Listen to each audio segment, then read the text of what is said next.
lives can be enriched by exploration and discovery of many kinds, ranging from cultural and geographic journeys to science and medicine, business and sports, public policy, art and music, exploration of the human spirit, and other adventures. This is the story of an unforgettable jungle trekking and mountain climbing adventure into one of the world's most dramatic and least explored landscapes.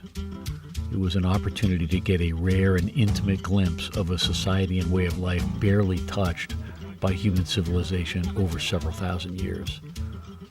Few of these opportunities exist, and I'm grateful for the experience commemorated by this little trophy. The small rock in the trophy was taken from the summit of Carstensz Pyramid in Irian Jaya, Indonesia, on February 2nd, 1994. The trophy is inscribed with the words, "Mud, Sweat, and Tears." On January 22nd, 1994, after business meetings in Asia, I boarded Garuda Airlines Flight 963 in Singapore for a flight to Jakarta, Indonesia. From Jakarta, I flew to the island of Biak, and then to the small coastal town of Nabire in western Papua. In the bar of Hotel Nusantara, I met friends to talk about the epic adventure ahead of us. We planned to climb Carstensz Pyramid, the highest mountain between the Americas and the Himalayas. For two members of our group, reaching the summit of Carstensz would complete their long quest to summit the highest mountain on each of the planet's 7 continents. Only a few others had ever accomplished that. The other 6 summits are Denali in North America, Kilimanjaro in Africa, Aconcagua in South America, Elbrus in Europe, Vincent in the Antarctic, and of course Mount Everest in Asia.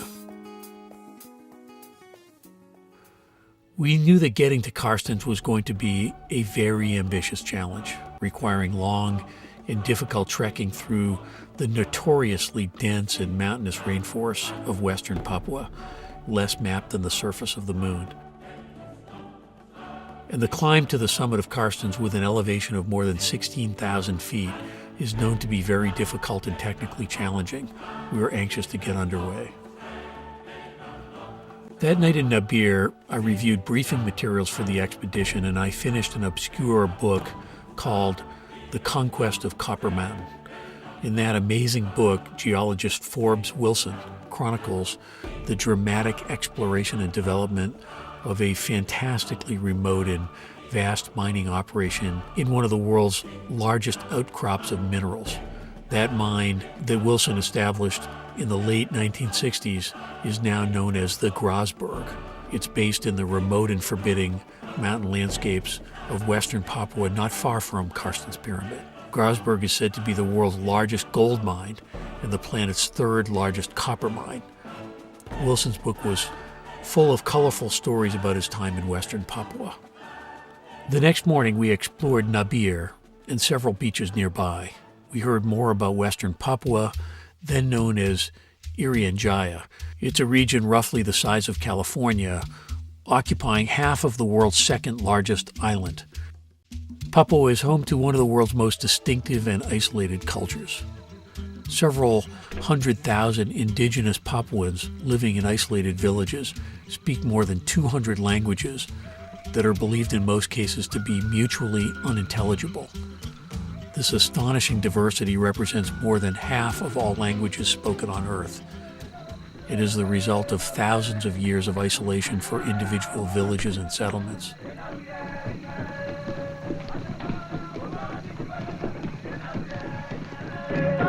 This isolation has been reinforced by ritual warfare among tribal groups, including the region's storied history of cannibalism. We all viewed the opportunity to explore the region to be one of the great attractions of this trip. At 6 in the morning on January 23rd, we departed Nabire in a twin-engine Merpati for a 90-minute flight to our trailhead deep in the country's interior. There was excitement in our group as we flew across vast expanses of impenetrable forests and jungles amidst fiercely rugged mountains, jagged cliffs, deep gorges, and treacherous rivers. Finally, a small clearing appeared in the distance, and we descended towards the tiny terraced village of Ilaga that would become our staging point for the trek. As we taxied to a stop at the edge of a small field, dozens of colorfully adorned villagers emerged towards us from dense jungles. Children gestured excitedly as adults tried to keep them in check.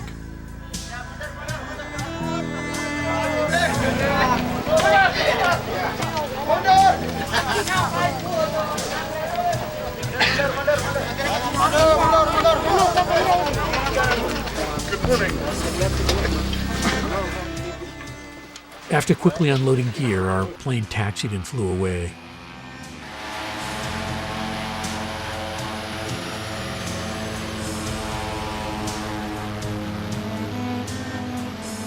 And as the sound of engines faded, the next phase of our adventure began with 10 of us aliens standing quietly and smiling in the direction of a gathering crowd of curious villagers.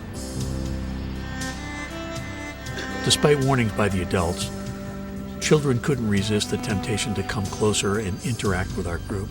Within a few minutes, I had coaxed names from 4 of the children, and then under close adult supervision, I led the procession down a well-traveled path to the village. The children taught me their names: Amen, Lucky, Simon, and Apollo, with Apollo in the lead. And then they helped me with a few useful words and phrases like hello, Kahunak, what's your name, Kakindageta, come here, Mok, dog, Aru, pig, Wam, river, Ila, rain, Kelabo, and eventually goodbye, Laboro.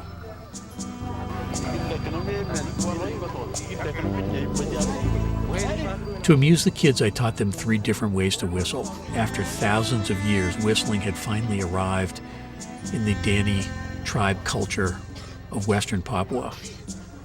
Our tunes included Proud Mary, Dixie, and Smoke on the Water. We stayed overnight in Ilaga, organizing gear and recruiting dozens of villagers to join us on the trip to Carstensz Pyramid. Everything about us was a source of curiosity for them, and vice versa. Villagers crowded around to watch us write, hear us talk, watch us take photographs, and see digital images of themselves.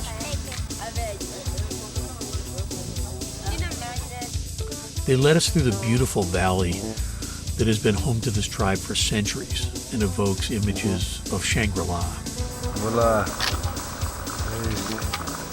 Hey. Beautiful. Come on, knock.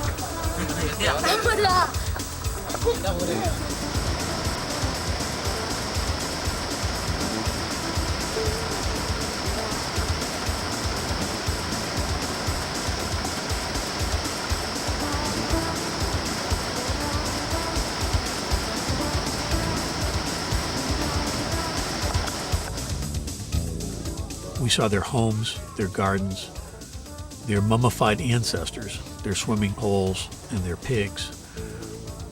We were getting a once-in-a-lifetime and stunningly interesting glimpse of a society and a way of life almost untouched by developments across the planet for several thousand years. They seemed to have no concept of who we were, where we came from, how we got there, what all of our gear was for. We traded attempts to satisfy each other's curiosities.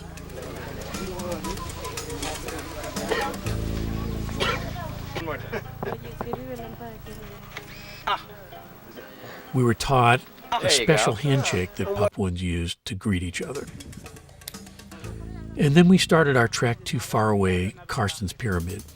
For a short time, we followed well-traveled paths through tiny villages. But then, with no paths to follow, we improvised routes through largely uncharted landscapes, evoking occasional comparisons to the legendary expedition of Lewis and Clark in the American West. We spent long and often exhausting days bushwhacking our way through beautiful but challenging landscapes, sometimes aiming at thin puffs of smoke from guides far ahead of us.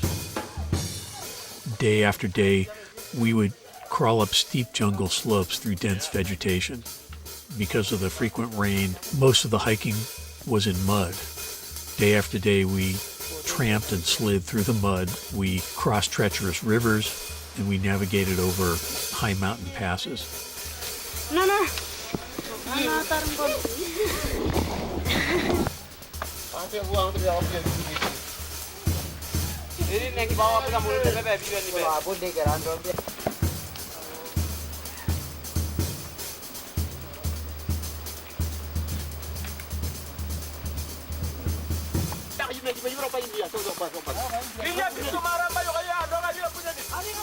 Beginning of day 4. At night, torrential rain pounded our tents incessantly, making it difficult to sleep. I think it's quite like that.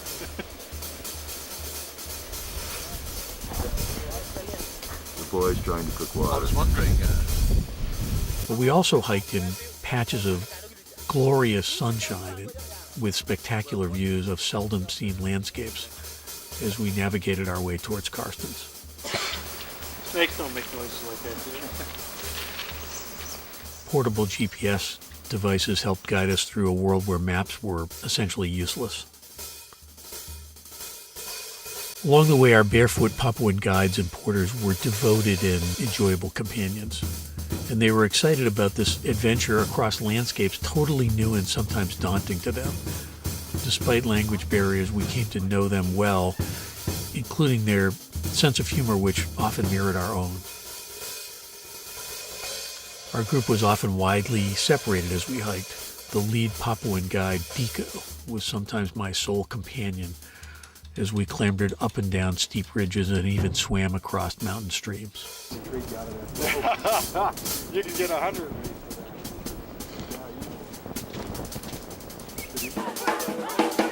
One afternoon at our prodding, our guides and porters staged the kind of ritual warfare games that we had heard about, with two groups doing fierce mock attacks, fortunately with arrowless bows. When excited, their shouting sounded like a pack of barking dogs.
They had at least one successful hunting trip, bringing back a kind of anteater to show us.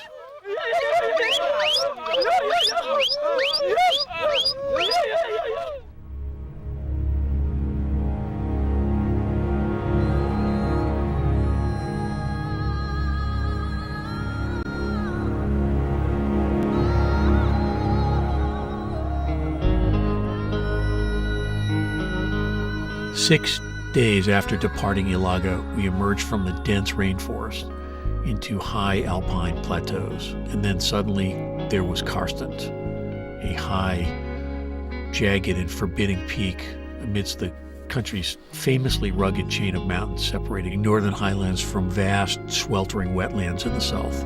We trekked on for 2 more long days to keep on schedule.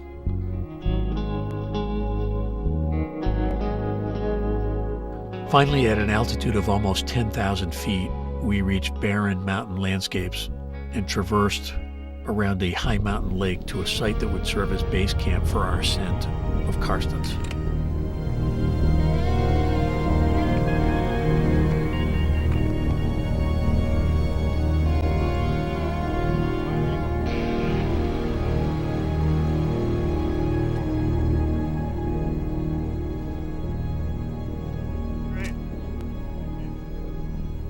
The rainforest was now far behind us, and we were confronted with intermittent snow flurries and occasional hail. Modern gear protected us in this changing weather, but our barefoot and largely naked Papuan porters retreated into caves, lighting fires to stay warm.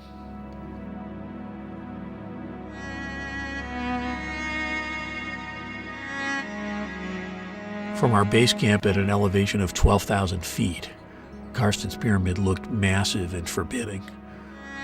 The mountain is visible from long distances and was first seen by Westerners in 1623 when Dutch navigator Jan Carstensz noted a snow-covered equatorial mountain in his sailing log. Few believed him. The mountain has much meaning to local Papuans and is locally known as Puncak Jaya, which translates into glorious mountain. It is the highest mountain between the Americas and the Himalayas.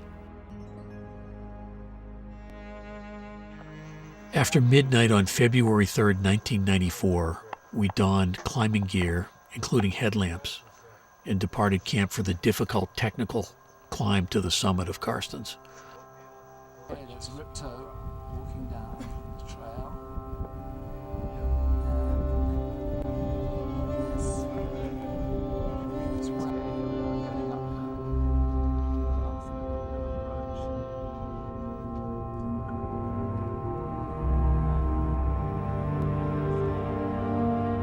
It was cold, strenuous, and slow-going as we found our way up the dark, steep pitches, roped together for safety. Our hands were taped to prevent excessive abrasions on the sharp rock that characterizes most of Carstensz.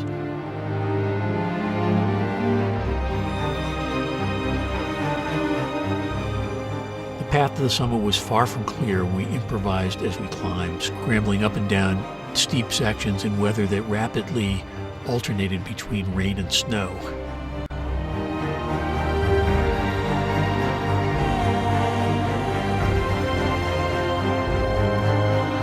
By noon, at more than 14,000 feet, we caught sight of the summit in a swirl of clouds.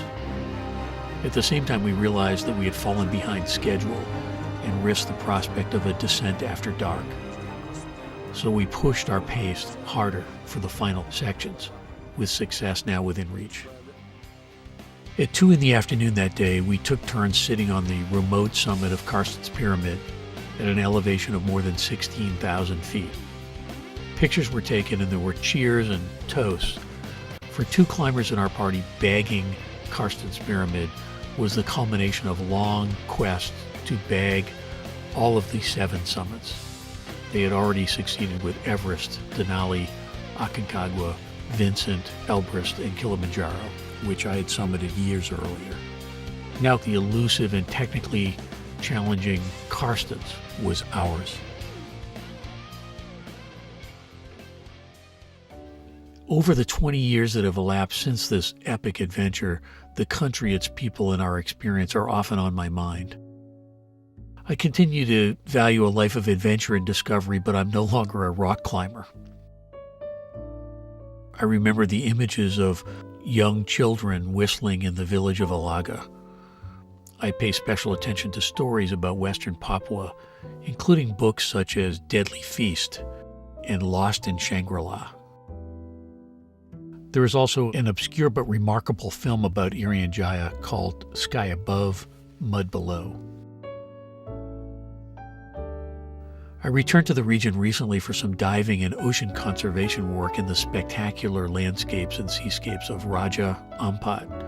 Flying home over western Papua, I looked out over landscapes I had first seen in our flight to Alaga many years earlier, and I caught a distant glimpse of the mountain chain that includes Carstensz Pyramid.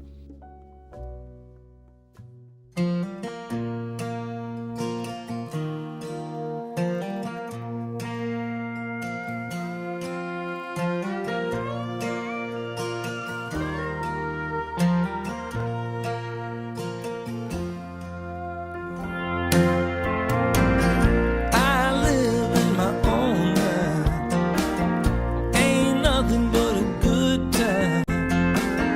No rain.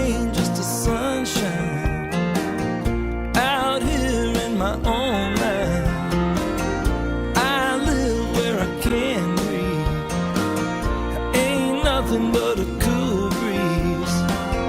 Nobody that it won't please. Out here where you can't breathe. Randy and Danny Ray, they'll show back up any day.